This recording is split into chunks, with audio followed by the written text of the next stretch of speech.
here he is, Stephen Thompson joining us. Stephen, how are you? Doing great, my friend. Doing great. How about yourself? I'm doing really great. I can't thank you enough. Usually when someone loses, and I know it was a disappointing one, I like to give some distance. But this one was so controversial that I was dying to hear your thoughts. So I really appreciate the time. From what I understand, you're still in the UK, right? Yeah. I was actually in Wales, hanging out with some of the local karate schools here, and got a chance to kind of meet some of the people and hang out with the fans here in Europe. So the UK. So it's been a lot of fun, man. Really cool experience. After a fight going down like that, to stick around in sort of enemy territory, what is it like? Like, are you looking forward to leaving, or are you okay? Has everyone been respectful and nice? You know what? Ever since I stepped off the plane, everybody's been really respectful, very welcoming. And, before, except for on Sunday, obviously, Yeah. fighting the hometown guy. But, everybody's been great here. Everybody's been great, man. Beautiful country. The things here in the UK are just old. Like the oldest stuff that we get back in the States, 100, 200 years old. Here it's thousands of years old. So I find that super fascinating. So I got to hang out and see some of the castles and some of the history here. So it's a lot of fun. Before we get to the actual fight, I want to ask you about before the fight. When you found out that Darren had missed weight by 3.5 pounds, and I know there was a bit of a negotiation, although in speaking to your dad, in your mind, you were coming to fight, you were there to fight.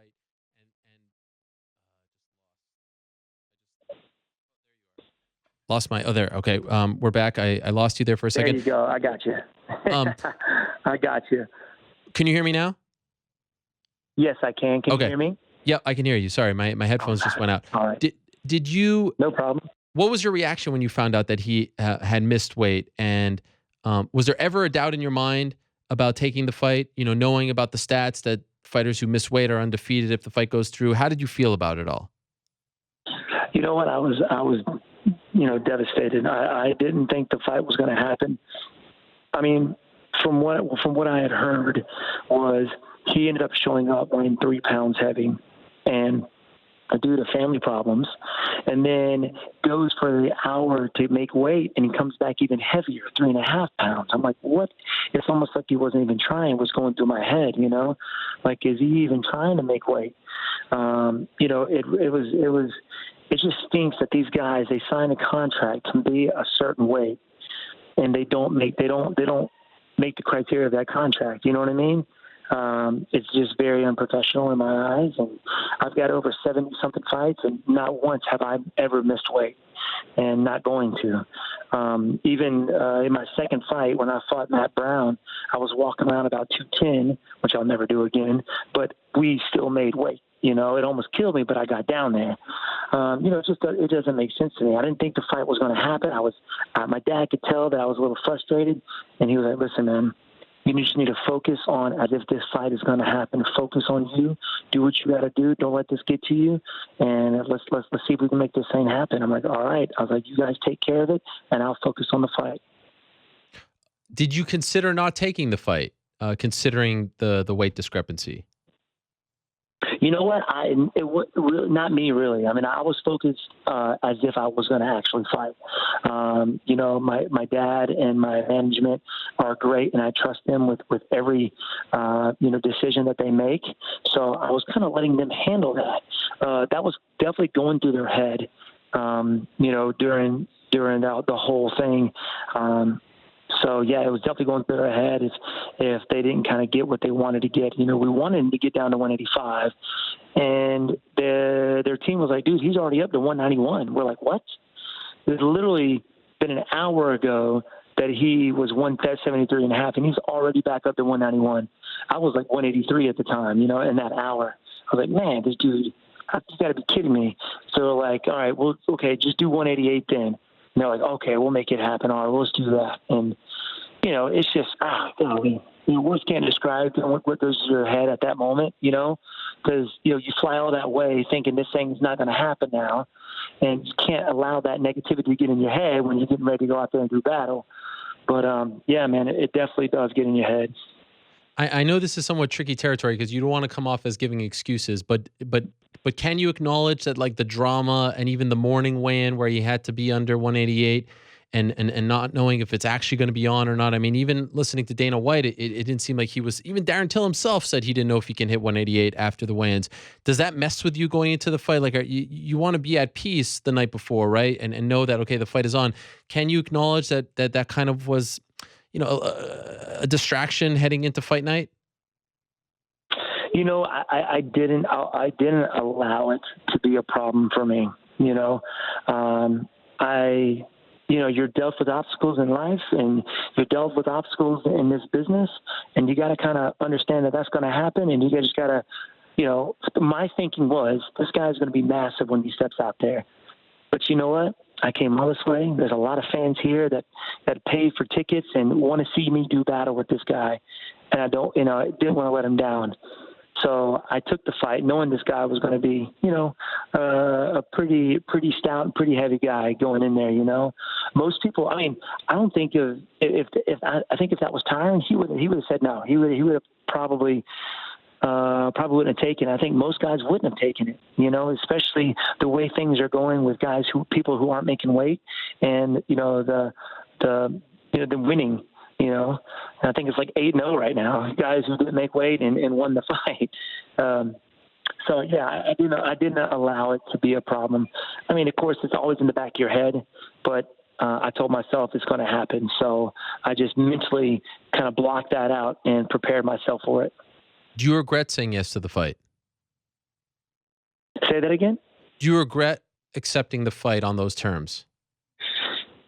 No, I don't regret taking any fight. It was definitely a learning experience. Just the whole process was a learning experience. First, the UFC coming to me as number one contender, after fighting the number 4 ranked guy in the division, going back even farther, fighting the number 8 guy, flying to his hometown, him not making weight, and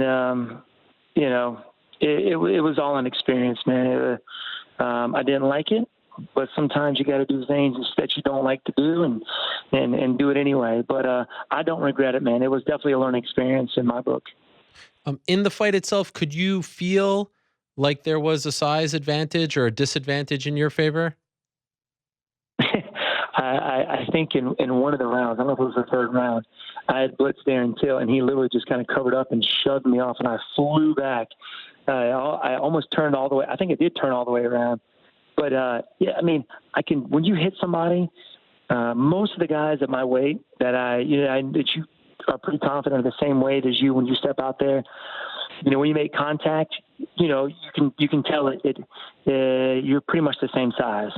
When I would kick or even side kick, or even try and punch Darren Till, you could tell that he was a pretty solid dude, and you couldn't really see it on his upper body, but you can definitely see it in his lower body. He's, just thick, thick guy.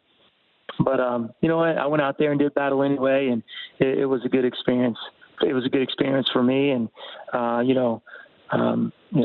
hopefully if he gets this weight thing down and maybe walk around a lower weight or just, whatever, I would definitely love to do it again. Have you had a chance to rewatch the fight?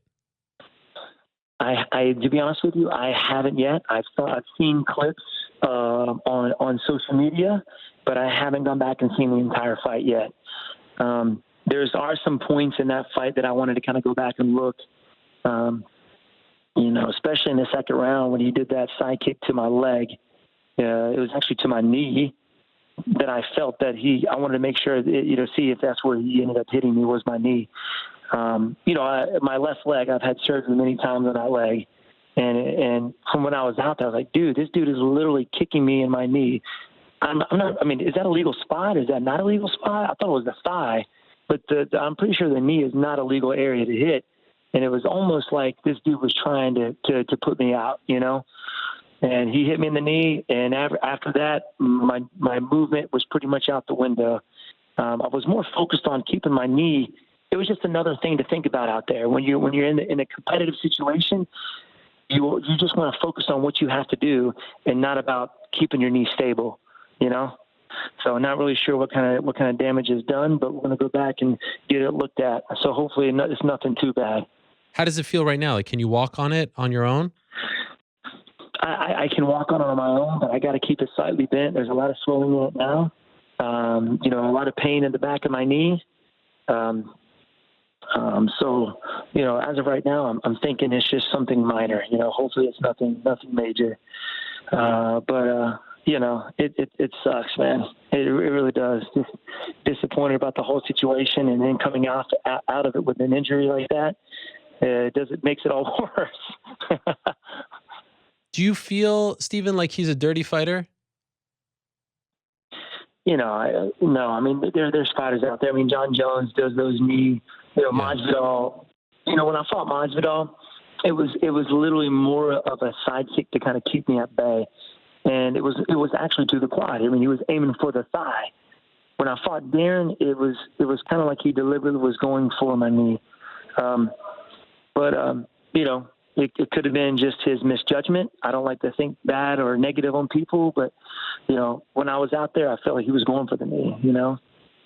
And so I know it's tough because you're in the midst of the fight, but if I asked you which rounds do you think you decisively won, do you know? I felt I won 4 of the 5. The first, the second, and the third controversial, but definitely the fourth. I think the third was probably the more controversial. I think he definitely had the fifth with the knockdown. At that point, it was more on trying to keep my leg from collapsing than anything. It just felt really unstable in that 5th round. But that third could have been controversial. But at least the first, second, third, controversial, but definitely the fourth. If that fight happens anywhere other than Liverpool, Vegas, New York, California, do you think you win that fight?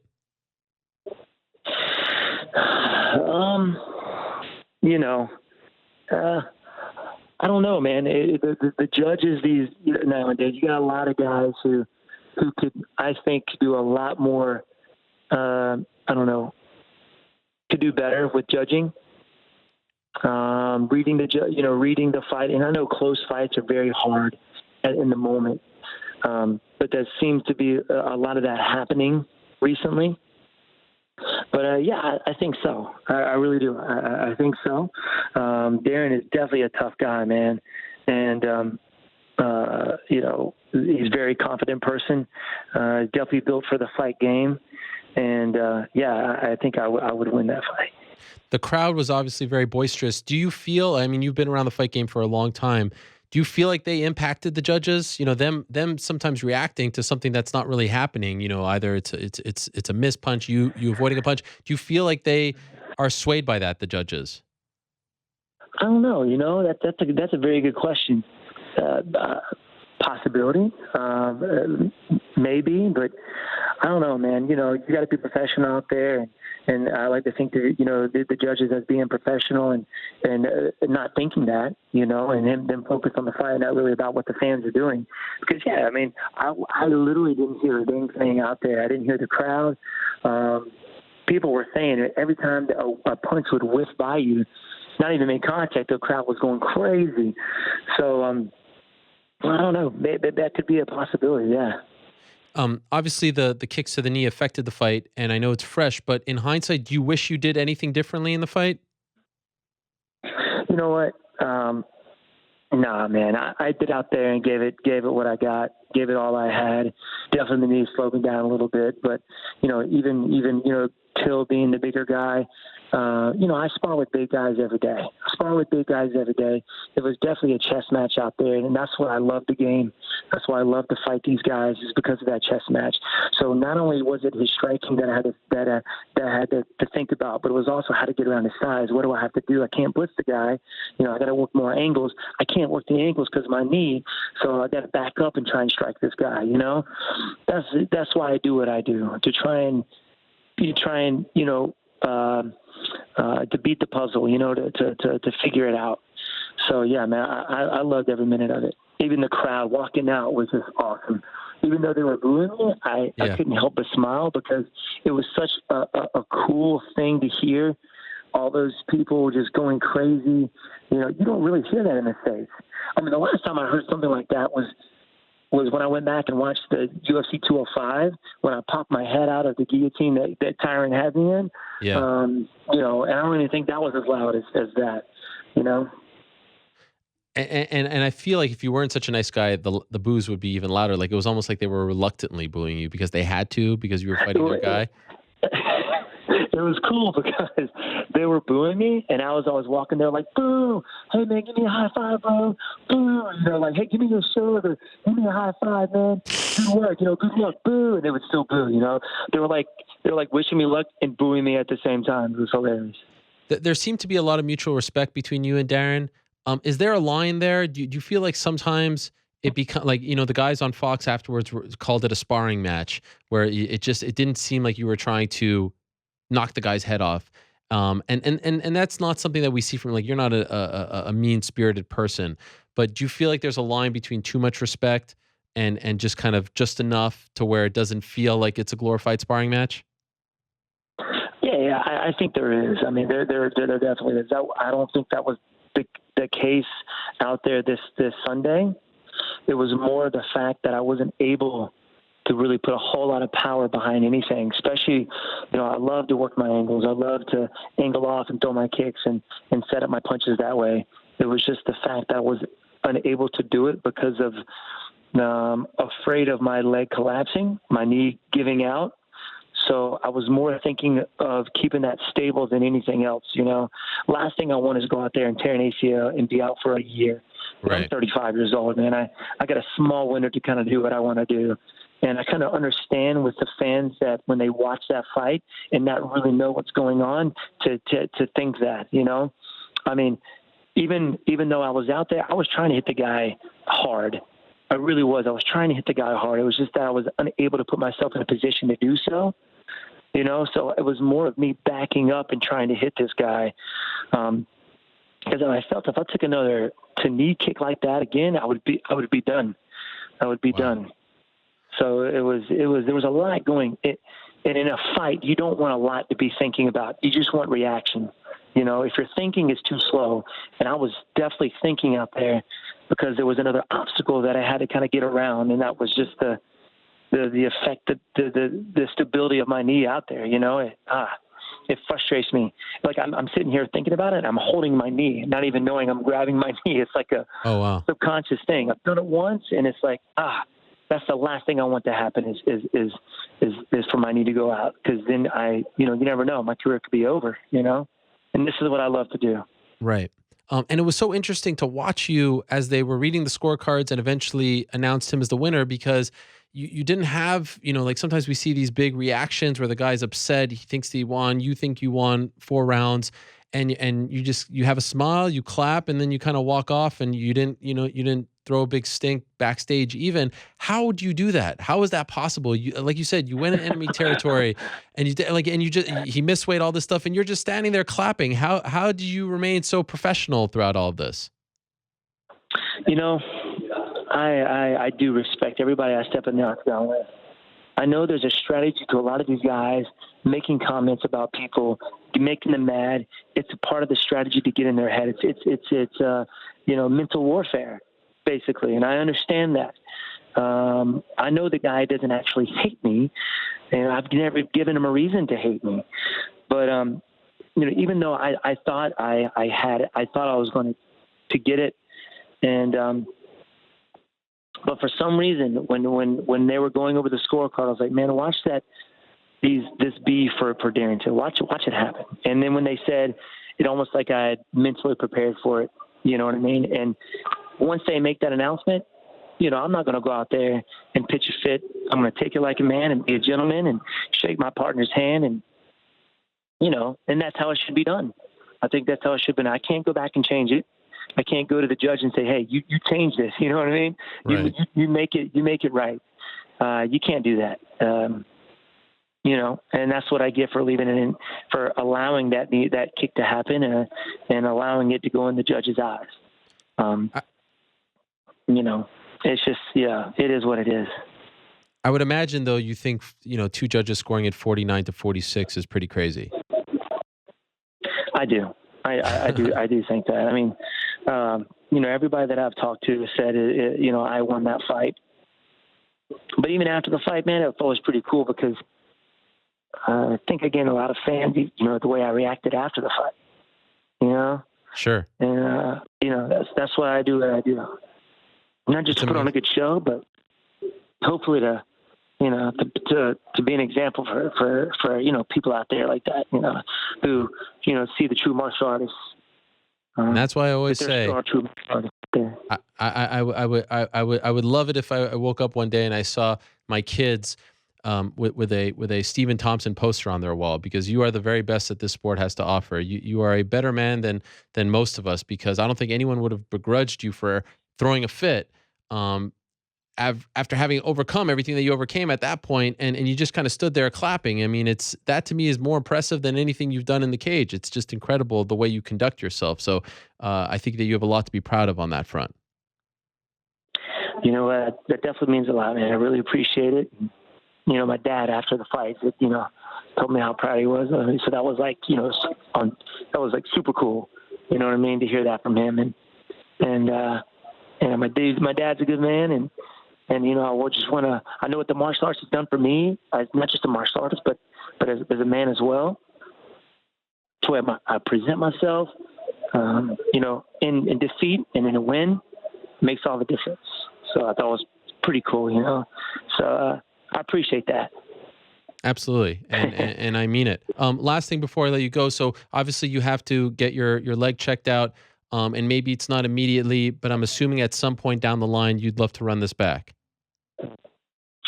I would love to, man. You know what, Dana White, hopefully we'll get something going. If it's not Darren Till, then, give me the win or lose of the RDA, man, Colby Covington fight or whatever. I'm still not giving up on that title, and I'm going to go out there and give it the best I can and put on a show for everybody out there. So that's the plan, man.